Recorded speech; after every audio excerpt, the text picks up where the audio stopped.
که چېرته تاسو اوس هم د پای نیټورک KYC نه وي کړي او یا هم د پینډینګ په حالت کې وي شاید تاسو ټول پای له لاسه ورکړئ ځکه چې د پای نیټورک ټیم لخوا یوازې 18 او یا هم 19 ورځې وخت پاتې دی ترڅو تاسو له اول سټپ څخه نیولې تر 9 سټپه پورې ټول سټپونه بشپړ کړئ او خپل پای خوندي وساتئ که چېرته ستاسو KYC اوس هم د پینډینګ په حالت کې وي نو په دغه ویډیو کې مې تاسو ته ټوله طریقه ښودلې ده چې څنګه خپله KYC پاس کولی شئ او یا هم کمپلیټ کولی شئ نو راځئ په ویډیو باندې شروع کوو ویډیو در سره لایک کړئ او زموږ یوټیوب چینل هم در سره سبسکرایب کړئ ښه دوستانو تاسو به راشئ پای نیټورک به راخلاص کړئ پای نیټورک مو چې کله راخلاص کړ بیا په دغه کونج کې په درې کرښو باندې کلیک وکړئ بیا به راشئ دوستانو ماینټ برخې ته ماینټ ته چې راغله دوستانو بیا به ماینټ چیک لیست باندې کلیک وکړئ تاسو وینئ دوستانو دغه ماینټ چیک لیست ده دغه تاسو باید په 28 ورځو کې دننه باید مکمل کړئ که چیرې دغه تاسو مکمل نه کړئ نو شاید تاسو خپل پای له لاسه ورکړئ په دې کې لومړی سټپ چې دا دوستانو پای براوزر ته چې هغه تاسو باید ډاونلوډ کړی اوسئ ځان سره دویم سټپ چې دا دوستانو تاسو باید د پای والټ جوړ کړی اوسئ او دریم سټپ چې دا د پای والټ سره خپل ادرس چې کوم دغه تاسو باید کنفرم کړی وي او په دې کې څلورم نمبر اپشن چې دا هم تاسو باید تر سره کړی اوسئ او پنځم نمبر مو هم باید تر سره کړی اوسئ همدارنګه په دې کې شپږم نمبر ده دغه مو هم باید تر سره کړی وي او په دې کې اووم نمبر چې دا تاسو KYC لپاره چې اپلای کوئ هغه هم باید تاسو کړی وي اوس موږ موضوع چې دا د نن ورځې دوستانو د پای نیټورک د KYC د بشپړولو په اړه ده یعنی تاسو KYC که چېرته پینډینګ په حالت کې وي تاسو غواړئ چې KYC مو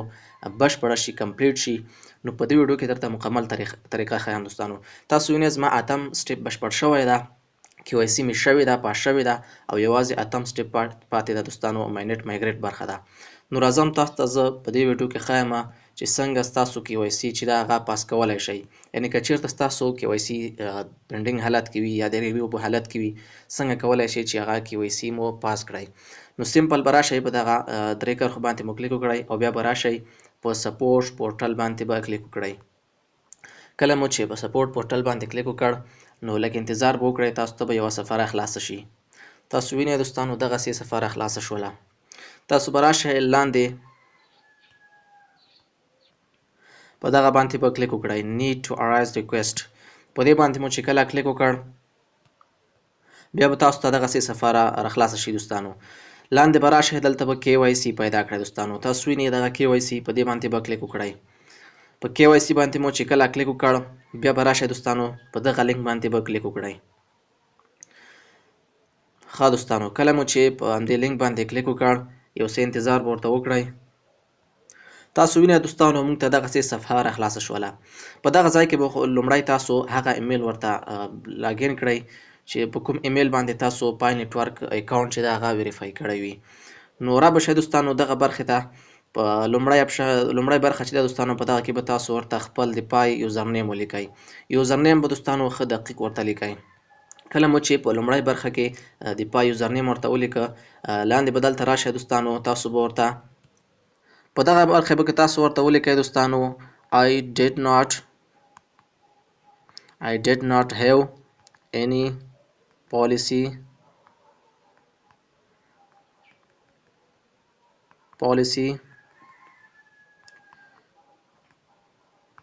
violation سمه ده دوستانو په دویمه برخه کې به ورته دغه ولیکئ I did not have any policy violation او په دغه لاندې دریمه خانه کې به هم همدغه ورته ولیکئ I did not have any policy violation سمه ده دوستانو په دریمه برخه کې به هم همدا ورته ولیکئ او را به شئ دغه ځای ته دوستانو په دغه ځای کې به تاسو ورته دغه انتخاب کړئ I am able to start an application but I have other KYC issues دغه دویم اپشن په انتخاب کړئ دوستانو او لومړی نه دویم اپشن په انتخاب کړئ زه راځم دغه انتخابوم بیا به راشئ دوستانو په سبمیټ باندې به کلیک وکړئ